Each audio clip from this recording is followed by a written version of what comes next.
Next 9 news में आपका बहुत बहुत स्वागत है। मैं हूं आपके साथ अब्रारुल हक रहमानी। राजस्थान में इस समय कहीं ना कहीं उस बड़े मामले को लेकर फिर से खींचतान शुरू हो गई। हालांकि भारत जोड़ो यात्रा जब राजस्थान में मौजूद थी तो तमाम कांग्रेस के जो बड़े नेता इस बात का दावा कर रहे थे और साथ ही ये भी कहा जा रहा था कि अब सीएम पद को लेकर के जो एक बड़ी लड़ाई लगभग कई महीनों से चल रही थी उस पर फिलहाल विराम लग गया है। लेकिन उसके बाद अब देखिए कि फिर से बयानबाजी का एक दौर जो है चला है और लगातार कहीं ना कहीं सचिन पायलट गुट और अशोक गहलोत गुट के बीच जो खींचतान है वो बढ़ती हुई नजर आ रही है। ऐसे में ये कहा जा रहा है कि 2023 के आखिर में जो राजस्थान में विधानसभा चुनाव होनी है उसको लेकर के कांग्रेस पार्टी भी काफ़ी ज़्यादा सक्रिय है और इसी वजह से उन्होंने 23 दिसंबर को एक बड़ी बैठक राजस्थान के ही मामले को लेकर न्यू दिल्ली में रखी थी, लेकिन उसके बावजूद भी वो फैसले की तरफ नहीं बढ़ पाए। दरअसल इस बैठक का अगर हिस्से की बात करें तो यहाँ पर अशोक गहलोत से लेकर के सचिन पायलट खेमे के कई बड़े लीडर मौजूद थे। खुद कांग्रेस पार्टी के राष्ट्रीय अध्यक्ष मल्लिकार्जुन खड़गे भी मौजूद रहे, लेकिन उसके बावजूद भी अगर कांग्रेस पार्टी इस पूरे मामले का हल नहीं निकाल पा रही है तो जाहिर सी बात है कि एक बड़ी समस्या है। और ऐसा कहा जा रहा है कि दरअसल भारतीय जनता पार्टी इस समय, जबकि पूरे भारत में आप कह सकते हैं कि भारत जोड़ो यात्रा चल रही है, उसके बावजूद आप राजस्थान की अगर ख़ास तौर से बात की जाए तो वहाँ पर भारतीय जनता पार्टी ने अब ये भांप लिया है कि कांग्रेस पार्टी में जो गुटबाजी चल रही है उसका आने वाले विधानसभा चुनाव में फ़ायदा उठाया जा सकता है। और इसी मकसद के तहत उन्होंने जन आक्रोश रैली राजस्थान के लगभग हर ज़िले में जो है चलानी शुरू कर दी है और इस रैली के ज़रिए कई जगहों पर संवाद भी किए जा रहे लोगों से और लोगों के जहन को टटोलने की कोशिश की जा रही है कि जनता के बीच किस तरीके का मिजाज है और क्या वाकई जनता कांग्रेस की तरफ झुकाव कर रही है या फिर बदलाव की तरफ जाना चाह रही है। तो इन्हीं तमाम मुद्दों पर न्यूज़ रूम में बैठे तमाम लोगों से बात करेंगे जो सहयोगी इस वक्त न्यूज़ रूम में मौजूद और जानने के समझने की कोशिश करेंगे कि दरअसल ज़मीनी हकीकत क्या है और क्या वाकई कांग्रेस पार्टी की सत्ता में वापसी हो सकती है। मेरे साथ कशिश मौजूद है। समझते हैं कि दरअसल जो तमाम दावे किए जा रहे थे राहुल गांधी की तरफ से हो या फिर राष्ट्रीय अध्यक्ष मल्लिकार्जुन खड़गे की तरफ से हो, क्या उन दावों की हकीकत, ज़मीनी हकीकत आप कह सकते हैं कि कुछ नहीं है? क्योंकि अभी भी उस तरीके से कह सकते हैं कि राजस्थान में सीएम पद को लेकर के जो सवालात, जो मुद्दे उठ रहे थे वो जस के तस बने हुए। देखिए ये बात तो है क्योंकि हम खुद से ये देख रहे हैं यहाँ पर 4-5 महीने से, आप सितंबर से ही लगा लीजिए, जब से यहाँ पर 25 सितंबर वाला जो दिन था वो कितना ज़्यादा यहाँ पर निराशाजनक था पूरी कांग्रेस पार्टी के लिए, वो सबने देखा था। उसके बाद आप देखिए कि ये कहा गया था मल्लिकार्जुन खड़गे की तरफ से कि हिमाचल और गुजरात के चुनाव हो जाए उसके बाद फैसला लिया जाएगा, वो शायद भूल गए इस बात पर। अब 25 सितंबर को जिन विधायकों ने इस्तीफा दिया था, सीपी जोशी ने अभी तक फैसला नहीं लिया, मुझे लगता है वो भी भूल गए हैं।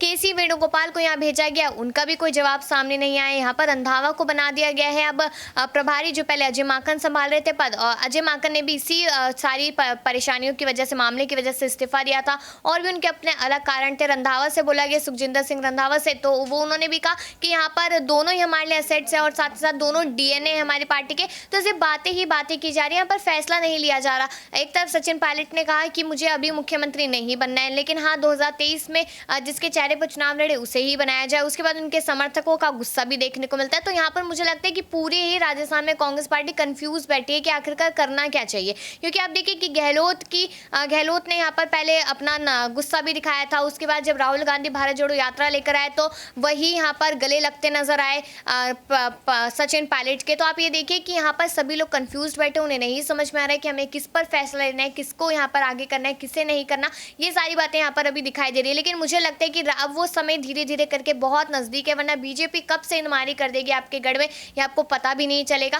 तो इसलिए आपके पास समय कि आप अभी यही देखते हुए फैसला ले दीजिए, रिटर्न में कुछ लिख कर दे दीजिए कि पायलट कब मुख्यमंत्री बनेंगे या फिर तीसरे किसी और को मौका दिया जाएगा तो ज़्यादा बेहतर रहेगा। ऐसे में अगर देखा जाए भारतीय जनता पार्टी जिस तरीके से राजस्थान में एक बड़े मौके की तलाश में है और उनको इस बात की उम्मीद भी है कि वो सत्ता में वापसी जो है अपनी करवा सकते हैं। बीजेपी इस वक्त जन आक्रोश रैली पूरे राजस्थान में निकाल रही है और लोगों से जानने की कोशिश कर रही है कि दरअसल कांग्रेस पार्टी को क्या वो सत्ता मिलाना चाहती है, बीजेपी के लिए एक उम्मीद बची। तो ऐसे में जन आक्रोश रैली की अगर बात की जाए ख़ास तौर से, तो उस रैली का कितना असर होगा? क्या बीजेपी सत्ता में वापसी कर सकती है? क्योंकि कांग्रेस पार्टी में जो अंतर्कलह चल रही है उसके वजह से कहीं ना कहीं जनता में एक असमंजस की स्थिति है।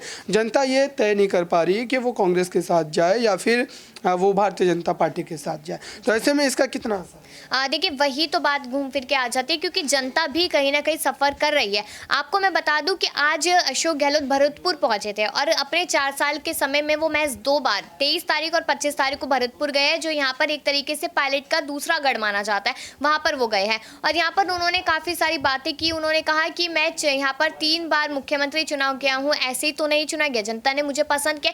तो जो इस बात का कहीं ना कहीं उन्हें गुमान है या फिर कह लीजिए घमंड है, वो यहाँ पर ये दिखाता नजर आ रहा है कि मैं ही बेस्ट हूँ, मैं ही सीएम बनूंगा, कुछ भी हो जाए मैं किसी को अपना ये पद नहीं दूंगा। वरना आप देखिए कि कांग्रेस पार्टी का इतना बड़ा पद, राष्ट्रीय अध्यक्ष का पद उन्होंने ठुकरा दिया सिर्फ एक सीएम बनने के चक्कर में। और ये कि पायलट को वो मौका नहीं मिला। पायलट के साथ उनकी अपनी रंजिश क्या है, ऐसी क्या अंदरूनी रंजिश है, वो सिर्फ वो और पायलट ही जानते हैं। लेकिन हाँ, बीजेपी इन सारी बातों का जरूर फायदा उठाएगी, क्योंकि बीजेपी को पता है आने वाला समय जो है वो हमारा ही है, अगर परंपरा के अनुसार देखा जाए। और कहीं ना कहीं यहाँ पर मैं ये भी बता दूं आपको कि बीजेपी ने अगर कोई भी बड़ा कदम उठाया, किसी भी नेता को खरीदने की कोशिश भी की, तो आराम से वो नेता भी बिकेगा।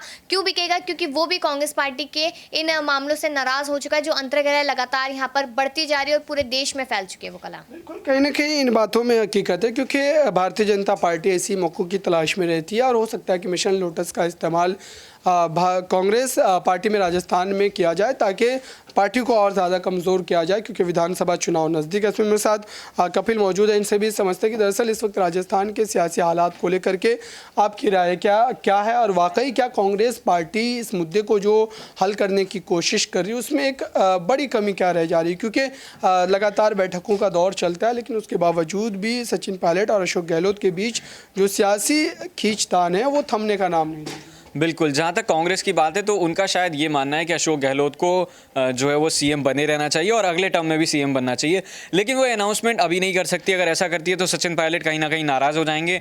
और क्लियरली अगर मान लीजिए कि कांग्रेस एक बार फिर से चुनाव जीत जाती है राजस्थान में, तो फिर वही विधायकों को लेकर जो है वो भाजपा में शामिल हो सकते हैं। वहीं अगर सचिन पायलट को अभी कांग्रेस जो है वो सीएम पद का दावेदार घोषित कर देती है और चुनाव लड़ती है और कहीं ना कहीं सीएम अगर सचिन पायलट अगर ये चुनाव हार जाते हैं तो कहीं ना कहीं सीधा नुकसान साबित हो जाएगा।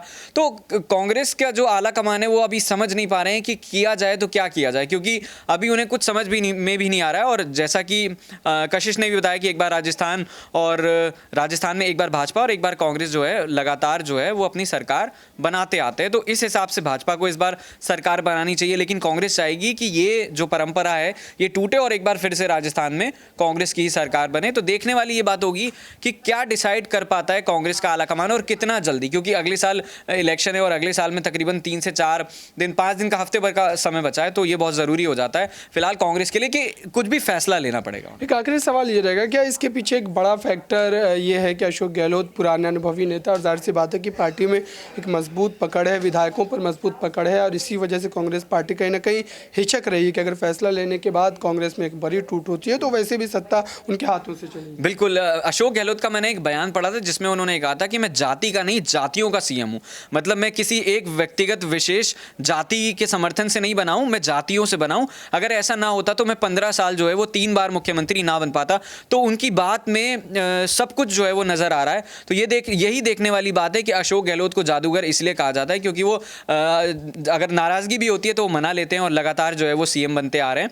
हालांकि ये बात अलग है कि कंटिन्यूसली नहीं बन रहे, लेकिन हाँ सीएम बन रहे हैं। तो ऐसे चेहरे को वो कांग्रेस भी छोड़ना नहीं चाहेगी और वो चाहेगी कि अशोक गहलोत ही अगली बार सीएम बने। लेकिन चूंकि सचिन पायलट बार बार जो है वो नाराज हो जाते हैं, तो ये कहीं ना कहीं एक सिरदर्दी है कांग्रेस के लिए भी। बहुत बहुत शुक्रिया इन तमाम सवालों का जवाब देने के लिए। फिलहाल देखा जाए तो कहीं ना कहीं कांग्रेस पार्टी की यही बड़ी चिंता है कि अगर विधानसभा चुनाव से पहले अशोक गहलोत पर भी कोई बड़ी कार्रवाई की जाती है तो जाहिर सी बात है कि पार्टी जो है एक बड़ी टूट की तरफ बढ़ेगी और उसका नुकसान ये होगा कि सत्ता में वापसी काफ़ी ज़्यादा असंभव हो जाएगी। इस खास रिपोर्ट में बस इतना ही।